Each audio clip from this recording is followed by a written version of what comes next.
तो हमने कहा कि हमारे देश में इस ढंग की घटना घटती है, लोग थोड़ा सा भी नहीं सह पाते हैं कि पापा जी कुछ कह दिए, मम्मी कुछ कह दी, तो उसको बर्दाश्त करें, उस पर विचार करें कि हमारे हित में ही कुछ कहे होंगे, हमारे कल्याण के लिए ही कुछ कहे होंगे।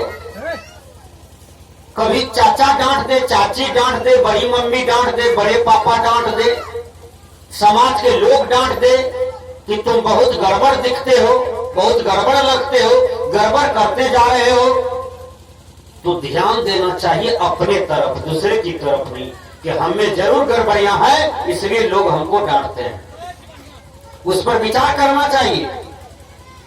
तो मैंने कहा अररिया जिला की मैं घटना बोल रहा हूं। एक जवान बेटी को बाबूजी डांटते हैं कि तुम कैरेक्टर के लॉस होती जा रहे हो, आचरण का लॉस, आचरण से गड़बड़ होते जा रहे हो, तुम सुधार करो। अनावश्यक किसी फिजूल लड़के से बात नहीं कर सकते हो, किसी के घर आंगन बिन बुलाए नहीं जा सकते हो, यदि जाओगे तो तुम गार्जियन से परमिशन लोगे, किसी के साथ में जाओगे, जाने का प्रयोजन क्या बनता है, विचार कीजिए।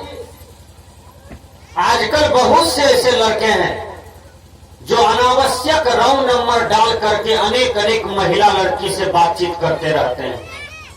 ये भी समाज का दुष्परिणाम है, पतन होने का परिणाम। बहुत सी लड़कियां यह काम भी करती है, अनावश्यक नंबर डाल करके लड़कों से घंटे घंटे तक बातचीत करते रहते हैं। ये भी समाज का दुष्परिणाम है। अब माँ बाप इतना अनड़ा बहरा है कि जब जवान बेटा भाग जाएगा तब मोटरसाइकिल से खोजेगा 3 दिन तक, न लड़का मिलता है न लड़की मिलती है, दोनों ब्याह करके दिल्ली में रहता है। विचार कीजिए, ये समाज का कैरेक्टर लॉस है, इससे समाज का उत्थान नहीं होता है, इससे समाज का पतन होता है। इसलिए अपने जवान बेटी का निरीक्षण कीजिए, जवान बेटा का निरीक्षण कीजिए, परीक्षण कीजिए, कहीं गड़बड़ तो नहीं करने जा रहा, कहीं समाज में दाग लग जाए, आपके परिवार में दाग लग जाएगा, कुल खानदान में दाग लग जाएगा, आपका मस्तक ऊंचा नहीं रहेगा, माथा गिर जाएगा।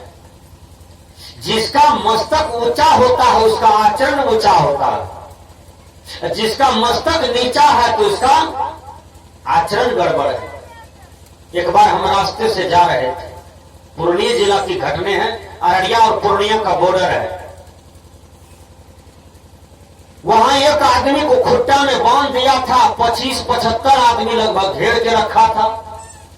हम पूछे, हम अपनी गाड़ी रोकते, हमने कहा इस आदमी को काहे बांध के मार रहे हैं आप लोग? कहा पुतहू के साथ दुष्कर्म करने के लिए रात में घुसा था, पुतहू का घर। हमने कहा जा रे कलयुग, जा रे संसार। अब पुतहू 75 आदमी के बीच में, पूरा समाज के बीच में गवाह दिया कि हमारे पति पंजाब में है, ये हमारे साथ बलात्कार करना चाहते हैं। रात में जबरदस्ती मेरे हाथ को पकड़ लिया, मेरे पास चला आया।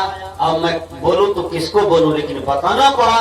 गांव के एक बूढ़ी माँ को बताया और वो सबको बताया, पूरा समाज रिएक्शन लिया। खुट्टा में बांध करके, कपार छील करके, काठी चूना लगा करके, एक गधा को ला करके आगे आगे गधा और पीछे पीछे, या उसको इधर से ढोल पीटते हुए जा रहा था। चुरू भर पानी में डूब करके मर जाना चाहिए, लेकिन कैरेक्टर लॉस अपने जीवन का नहीं करना चाहिए, चरित्र आचरण अपने जीवन का नहीं खोना चाहिए। विचार कीजिए, तो दुनिया में सबसे बड़ी चीज है चरित्र आचरण। इसको जोक करके रखिए, आपका मस्तक हर जगह ऊंचा रहेगा। कबीर साहब ने कहा, कहता सो करता नहीं, मुख का बड़ा लबार, आखिर धक्का खाएगा साहेब के दरबार। विचार कीजिए, कबीर साहब कहते हैं लबड़ा लुच्चा जो बड़बड़ करता है, कहता है, करता कुछ नहीं है, आचरण कुछ नहीं है, वो साहेब के दरबार में, भगवान के दरबार में, गुरु के दरबार में वो बहुत बड़ा धक्का खाएंगे, और खाते भी हैं। तो बाबूजी ने कहा तुमको कहीं नहीं जाना है, घर पर रहना है। 2-4 मौका दिया बचिया को, आज से तुम किसी से बात नहीं कर सकते हो, किसी के यहाँ नहीं जा सकते हो, कोई तुम्हारे यहाँ आ नहीं सकता है।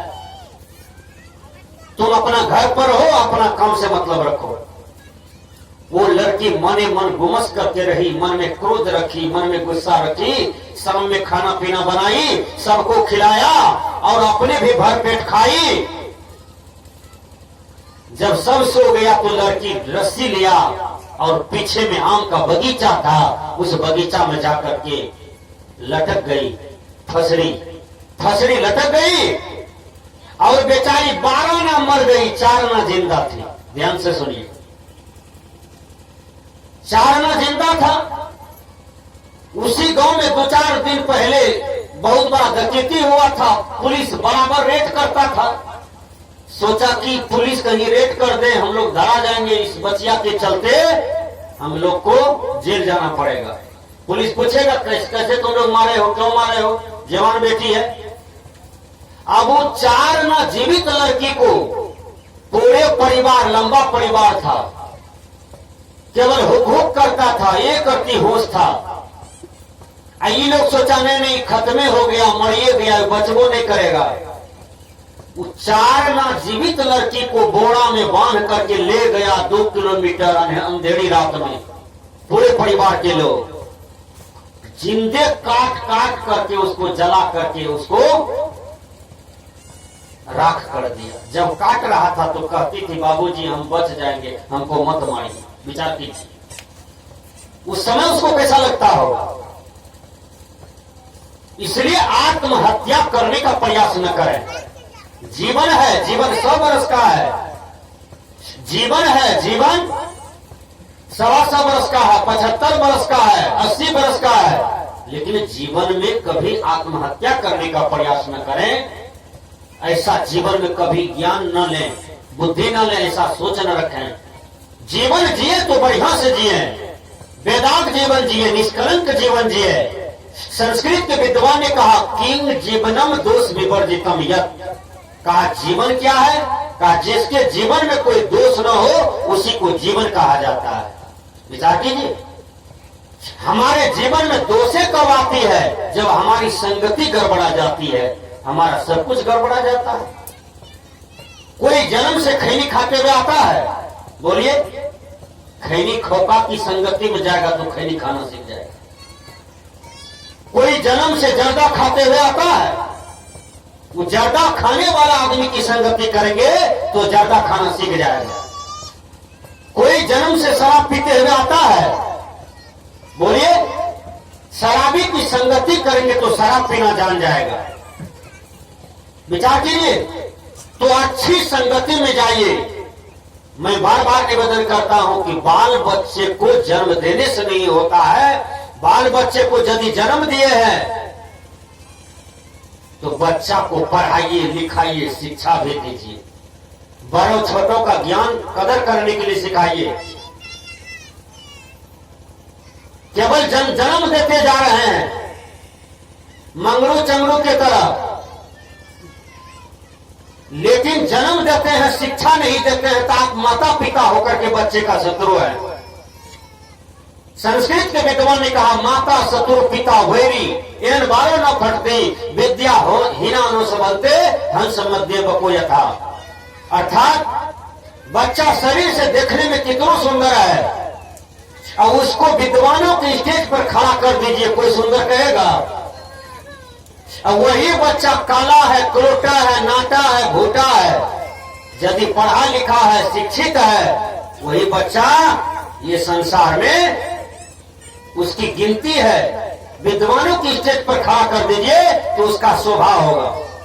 बच्चा शरीर शकल से कितना सुंदर है, सूरतगर है, वह विद्वानों की सभा में उस तरह से शोभा नहीं पाता है जैसे हंस की बीच बगुले की कोई शोभा नहीं होता है। इसलिए कहा हंस जने बको यथा। तो बाल बच्चे को जन्म देने से नहीं होगा, संस्कार दीजिए, अच्छी शिक्षा दीजिए। अच्छी शिक्षा नहीं दीजिएगा